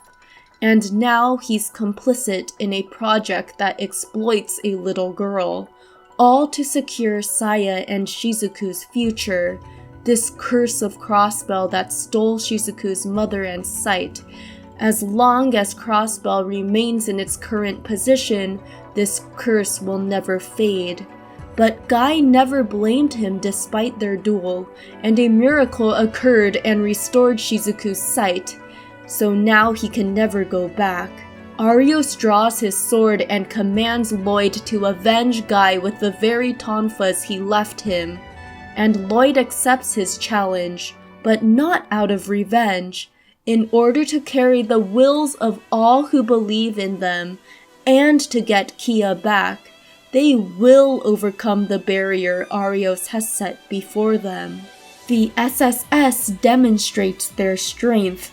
the strength they were only able to attain because they set Arios as their goal since the beginning. Then finally, Lloyd voices his conjecture. The one who shot Guy. It was Mr. Grimwood, wasn't it? The only other suspects would be the Croys, but they had no contact with Guy at that time. And since Lawyer Ian was always on business trips, it wouldn't be out of the question that he was trained to use a pistol.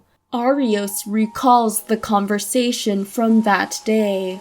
Guy said they should call off their fight after they'd been going at it for a while, but there was no way Arios could let him go after learning what he knows.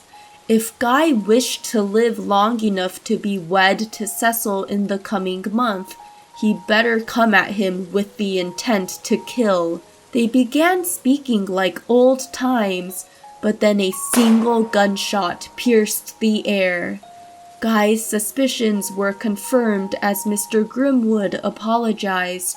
He thought of inviting Guy into the conspiracy, considering his parents' deaths, but he knew the detective would never have approved in the end.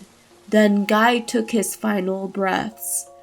Arios leaves the party with the warning that Lawyer Ian and Kia's will seems firm. Will they succeed against them in the end? Then he passes out. The party boards the last lift and ascends within a strange Azure realm, which shows images of both the present and the past. Then suddenly, he, Ellie, Tio, and Randy witness a strange set of scenes. It pictures their descent into the Fort of the Sun, back when they were pursuing Joachim, except this time, 2 important people are missing, and those final images, what happened to them? It's a fragment that only the 4 original SSS witness, while Wazi and Noel are not made privy to it. They make the final climb up an ethereal Azure path, then are welcomed by Maria Bell to the core of the Tree of Azure. Here they are finally reunited with Kia, who hovers suspended in a vast Azure tree trunk. She apologizes to the 4 for staying silent and deceiving them, but of course they think nothing of it. They're just happy to know she's safe. Ellie accuses Maria Bell and Ian for causing this mess, though Maria Bell claims that the both of them are still following Kia's will. That's right. Because of this, Kia confirms that she can't move from here. Maria Bell then begins to explain that since Kia combines mirage, space, and time, she has gained the power to rearrange the world.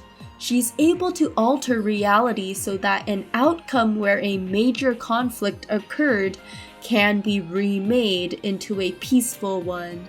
The party can't comprehend this, but Maria Bell says this is grand, coming from the very people who were saved by this power once before.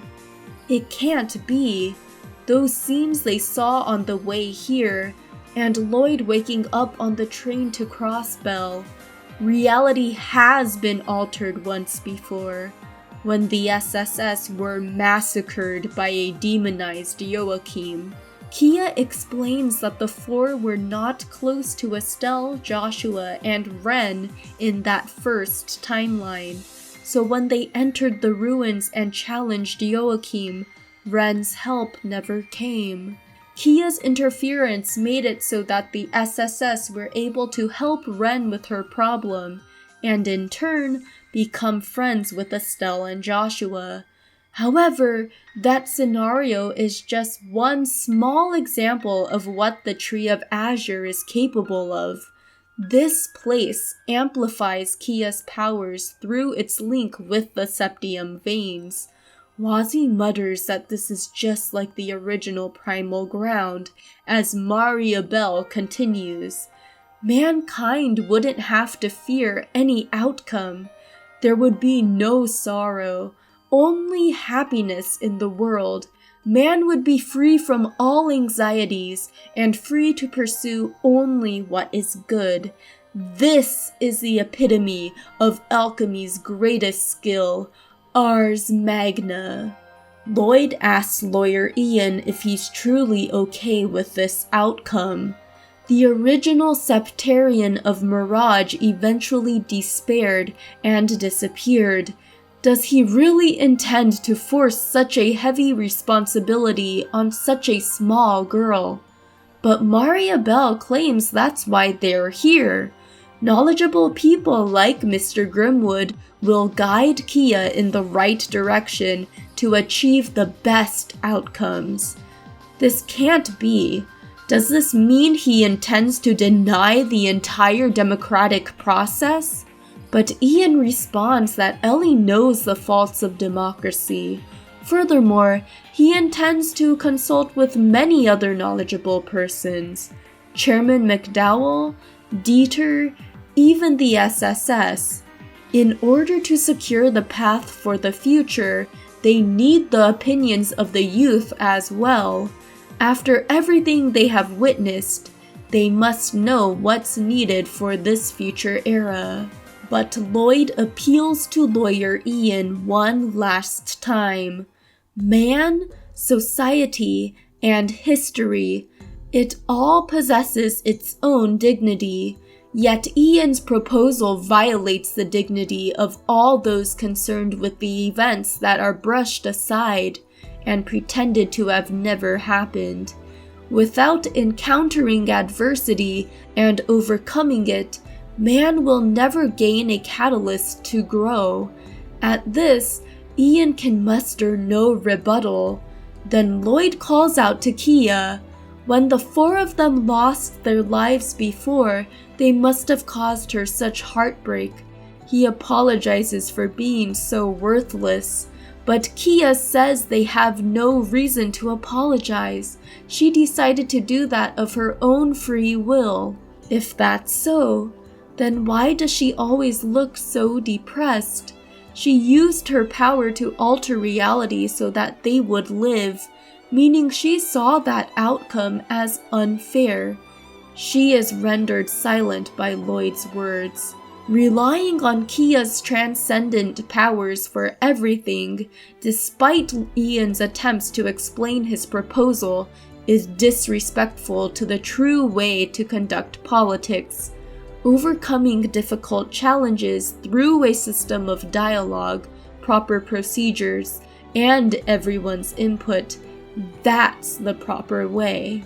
Lloyd is aware that without Kia's powers, Crossbell will face immeasurable consequences.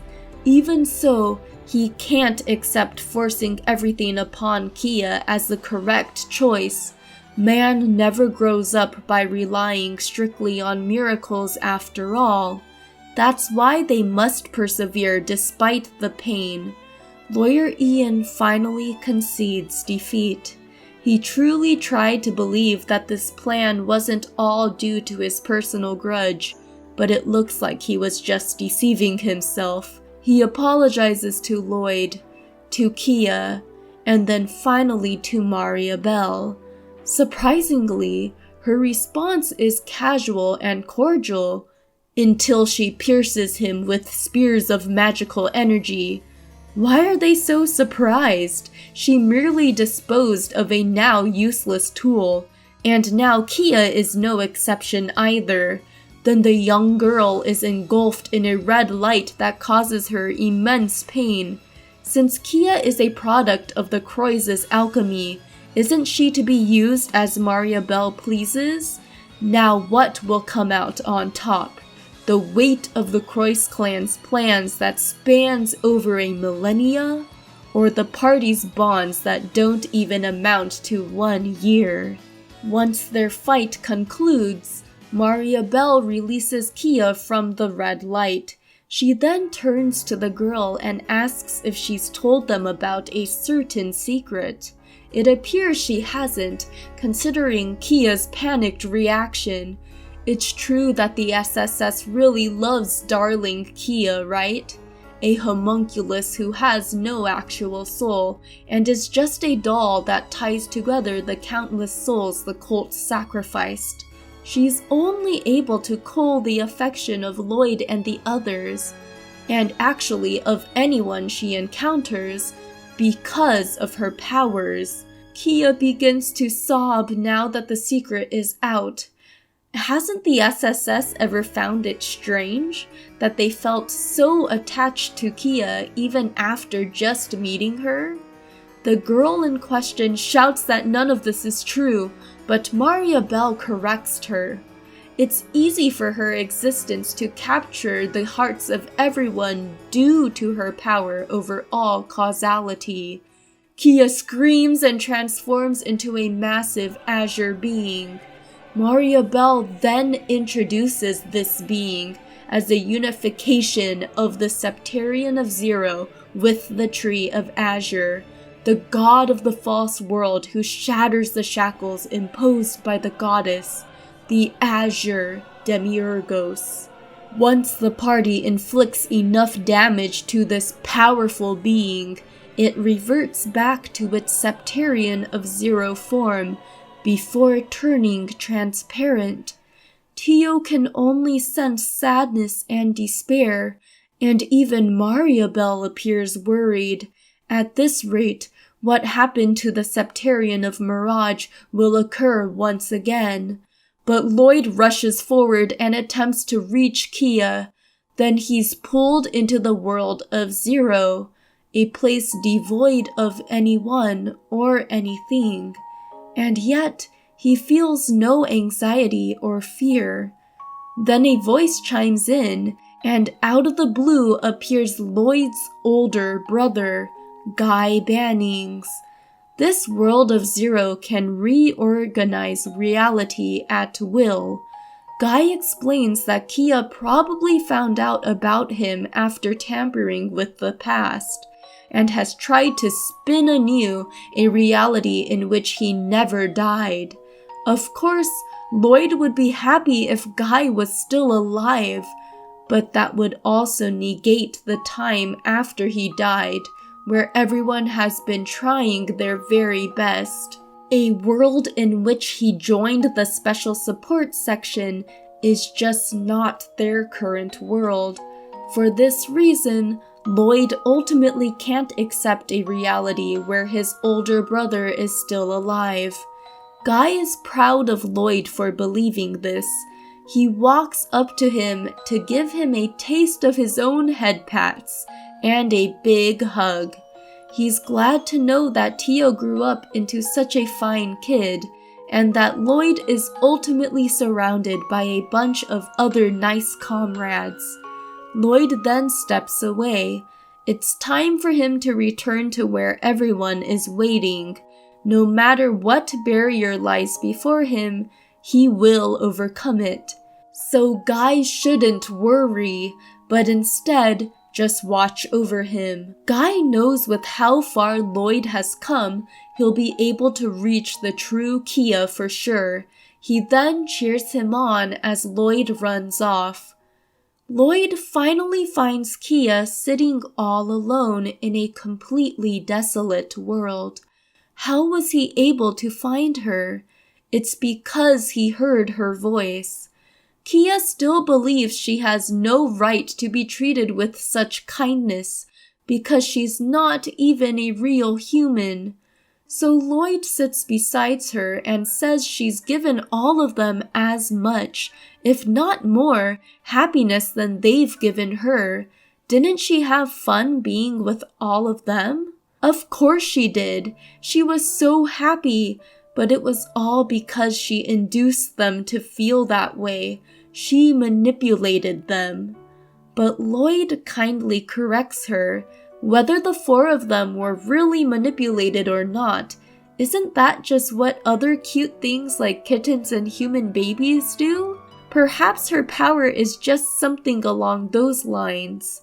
Besides, their time spent together can't be measured anyway. Practicing cooking together, reading books together, buying Mishy's limited edition merchandise together, or going shopping at the stalls together, and so much more. Was that all a lie? Kia admits that it wasn't, and Lloyd says that's the truth for the four of them as well. So Kia doesn't need to keep shouldering everything by herself. They can keep doing their best together as a family. At this, Kia finally transforms back into her human girl form and tearfully holds on to Lloyd. He picks her up and runs back to where everyone is waiting, relieved to see them both return safely. They all run forward as Lloyd sets Kia down and tells her to go on. Kia then apologizes for making them all worry and thanks them for coming after her. Maria Bell looks on displeased. The Septarian powers have completely disappeared from Kia. This past millennia of the Croix clan's hard work was all for nothing. They do realize that whichever side wins the Erebonian Civil War will come to invade them, right? And now that they've lost the Septarian, they'll no longer have anything to hold them back. Even if that's the future, it's one that they decided together with Kia. Maria Bell wishes them the best of luck if that's the case. Also, Ian will live if he's given proper medical treatment. As for her, she was always set on leaving Crossbell no matter what became of this incident. She will be serving in the currently vacant position of Third Anguis. Until the day they meet again, she will be watching their vain struggle. Then she vanishes. Ellie comments that Maria Bell relentlessly pursues whatever she has set her mind to, even if it means being alone. However, the vast majority of people aren't that strong. That's why man needs friends and comrades to rely on. Even Kia promises to protect this precious place together with everyone. And so begins the epilogue. President Dieter was formally arrested, then all their foreign friends went their separate ways. Ouroboros gained new recruits and continued to advance their plans throughout the continent, and Chancellor Osborne suppressed the noble faction and emerged victorious in the Erebonian Civil War. Thus began the imperial occupation of Crossbell, and their 2-year-long struggle for freedom. Oh my god! It's finally done! If you liked this, please spam the like button.